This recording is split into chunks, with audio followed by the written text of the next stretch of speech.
नमस्कार. रेसिपी सफर चॅनेलवर मी गीता तुम्हा सगळ्यांचं पुन्हा एकदा खूप खूप स्वागत करते. या भागात आपण बघणार आहोत ग्रीन व्हेज फिश फ्राय ही रेसिपी. याआधी व्हेज फिश फ्रायची रेसिपीसुद्धा आपल्या चॅनेलवर अपलोड आहे. तीसुद्धा बघितली नसेल तर एकदा बघून घ्या. शेजवान सॉस, टोमॅटो सॉस आणि मेयोनीजबरोबर जबरदस्त टेस्टी लागते. नक्की ट्राय करा ही रेसिपी आणि बनवल्यानंतर फीडबॅक द्यायला अजिबात विसरू नका. बड्डे पार्टी असेल किंवा छोटीशी भिशी पार्टी असेल, स्पेशल गेस्ट येणार असतील किंवा मग मुलांनाच संध्याकाळच्या वेळी असं काहीतरी नेहमी वेगळं काहीतरी हवं असतं, अशा वेळी आपण ही डिश बनवू शकतो. अगदी हुबेहूब फिशचंच टेक्स्चर येतं आणि खायला खूप मजेदार इंटरेस्टिंग लागते. मोजकेच मसाले आहेत आणि नेहमीच्याच साहित्यात बनते. त्यासाठी मूठभर पालक घ्यायचा आहे, म्हणजे हिरवागार अतिशय सुंदर रंग येतो.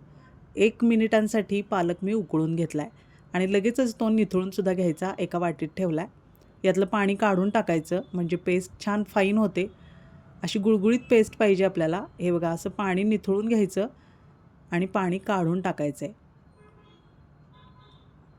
पाणी काढून टाकून पालक तयार आहे. आता सगळ्या हिरव्या गोष्टी लागणार आहेत. थोडासा पुदिना घेतला आहे, कोथिंबीर घेतली आहे, लसणाचे काप आहेत, आलं, जिरे आणि हिरव्या मिरच्या. मिरच्या तिखट घ्या, म्हणजे छान झणझणीत लागतात व्हेज फिश फ्राय. आता पेस्ट तयार आहे. ही पेस्ट आधी बनवून घ्यायची. सगळी ही तयारी रेडी पाहिजे आणि नंतर आपल्याला केळीचे काप बनवून घ्यायचे आहेत.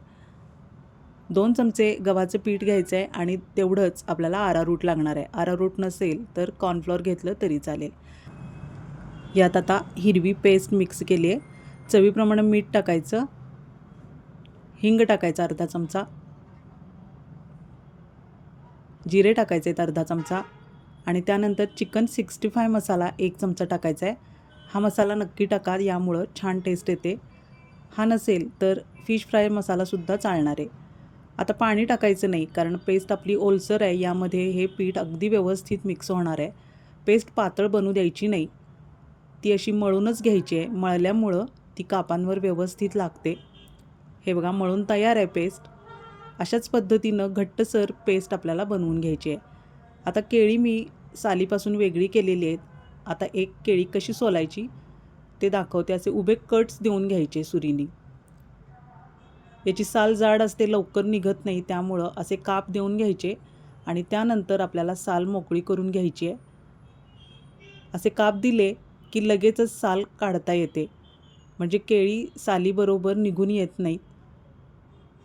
उभे काप देऊन घ्या आणि त्यानंतर सुरीनं हे काप सहज उचलले जातात. अशा पद्धतीनं या ज्या उभ्या रेषा दिसत आहेत आपल्याला, त्या व्यवस्थित उचलून घ्यायच्या. केळी कट होऊ द्यायची नाहीत. वरच्यावर आपल्याला हे कट्स फक्त सालीवर देऊन घ्यायचे आहेत, त्यामुळं साल सहज वेगळी होते. पेस्ट आधी तयार ठेवा आणि त्यानंतर तेल तापत ठेवा. तेल तापत आल्यानंतर मगच आपल्याला केळी सोलून घ्यायची आहेत. आधी जर केळी सोलून ठेवली तर ती काळी पडतात. त्यासाठी सगळ्यात शेवटी आपल्याला केळीचे काप बनवून घ्यायचे.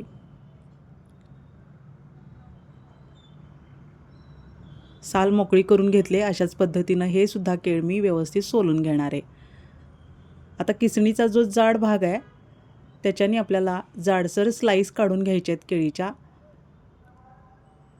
अशा पद्धतीनं केळी तिरपी पकडायची आणि तिरपे काप आपल्याला काढून घ्यायचे आहेत, कारण फिशचा आकार दिसला पाहिजे.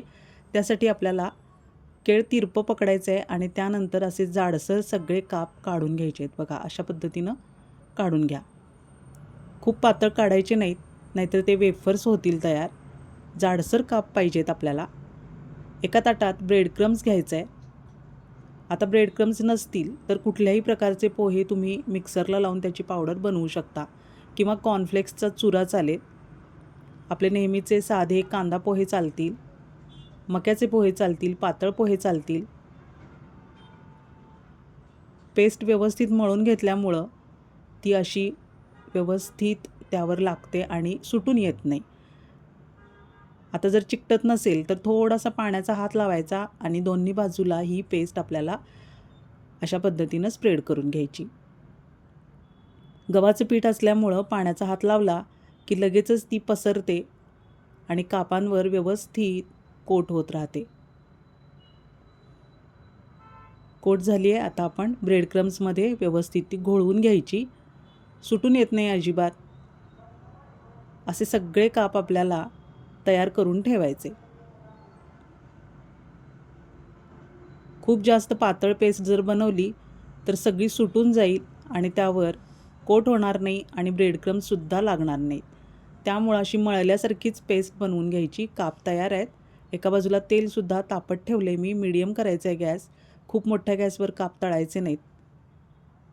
बघा सुटून येत नाही. व्यवस्थित कोट झाले. आता तळून घेऊया. तेल एकदा तापलं की गॅस मीडियम करायचा. मावतील एवढेच काप त्यामध्ये टाकून घ्यायचे आहेत. टाकल्याबरोबर लगेचच झारा किंवा चमचा लावू नका. कोटिंग सगळं सुटून जाईल. त्यासाठी 1 ते 1.5 मिनिट असंच थांबायचे. सेट झाल्यानंतरच दुसरी बाजू पलटवून घ्यायची आहे. रेसिपी सफर चॅनेल अजून तुम्ही सबस्क्राईब केलं नसेल तर जरूर सबस्क्राईब करा. बेल आयकॉन प्रेस करा म्हणजे नवीन व्हिडिओचं नोटिफिकेशन तुम्हाला लगेचच येईल. व्हिडिओ आवडत असतील तर एक लाईक जरूर करा आणि हाईप द्यायला विसरू नका. रेसिपी शेअर करा आणि बनवली की कमेंटमध्ये सांगा कशी बनली. रेसिपी आवडली असेल तर कमेंटमध्ये नक्की सांगा कशी वाटली. तुम्ही कुठून बघताय व्हिडिओ हे सुद्धा सांगा. याआधी व्हेज फिश फ्रायची रेसिपीसुद्धा अपलोड आहे. ती बघितली नसेल तर बघून घ्या. आपल्या चॅनेलवर एक से बढ़कर एक रेसिपीज अपलोड आहेत. त्यासुद्धा एकदा नक्की विजिट करा आणि कशा वाटल्या ते सुद्धा सांगा. गॅस मीडियम केल्यामुळं काप करपत नाहीत आणि छान तयार होतात.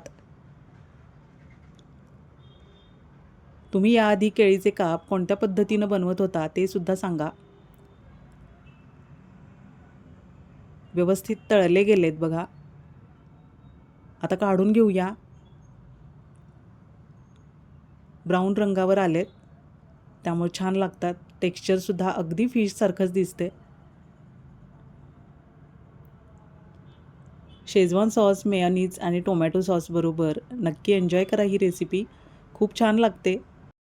सकाळच्या नाश्त्यासाठी, संध्याकाळच्या नाश्त्यासाठी ही रेसिपी चालेल किंवा मग तोंडी लावणं म्हणून सुद्धा एन्जॉय करता येईल. अशा पद्धतीनं टोमॅटो सॉस मी त्यावरच टाकून घेतले. तुम्हीसुद्धा अशीच ही रेसिपी सर्व करा. आता एक तुकडा मोडूनसुद्धा बघूया. बघा अगदी हुबेहूब फिशसारखाच दिसतोय. कोटिंगसुद्धा जबरदस्त झालं आहे. मिरची मात्र तिखट वापरा म्हणजे रेसिपी छान लागेल. सर्व केलेली आहे मी. पुन्हा भेटूया अशाच नवीन रेसिपीसह पुढच्या भागात. धन्यवाद.